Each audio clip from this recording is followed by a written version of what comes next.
Quittons la primature pour le ministère des Eaux et Forêts où lancer le projet d'atténuation des interactions entre les Lamontins et les communautés des pêcheurs fait l'objet de cet atelier sur la contribution du conflit homme-faune, homme-lamontin dans les départements du Komo et du Komo-Manda.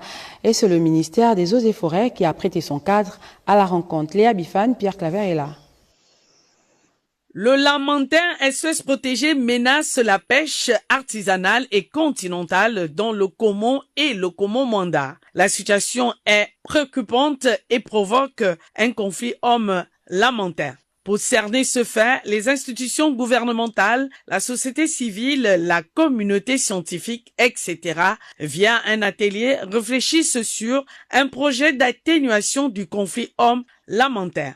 Il est urgent de trouver des solutions pour une coexistence harmonieuse en conciliant la protection de cette espèce emblématique et les besoins économiques des communautés riveraines. Dans ce contexte, l'objectif de l'initiative que nous lançons aujourd'hui est clair.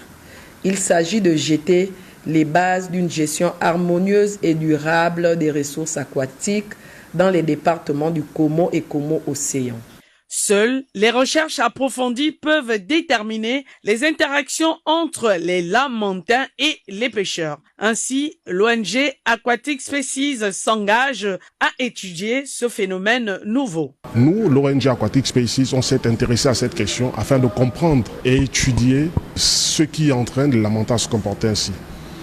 C'est ainsi que nous avons obtenu un financement de la part du PNUD qui nous emmène aujourd'hui au lancement de ce projet. Le PNUD s'engage à travers le programme de microfinancement du Fonds pour l'environnement mondial. C'est donc à travers ce mécanisme-là que l'ONG Aquatic Species a reçu une subvention du programme de microfinancement. Au terme de ces travaux, un projet de lancement de l'atténuation du conflit homme-lamontin sera élaboré pour une meilleure compréhension de ce conflit. Libreville.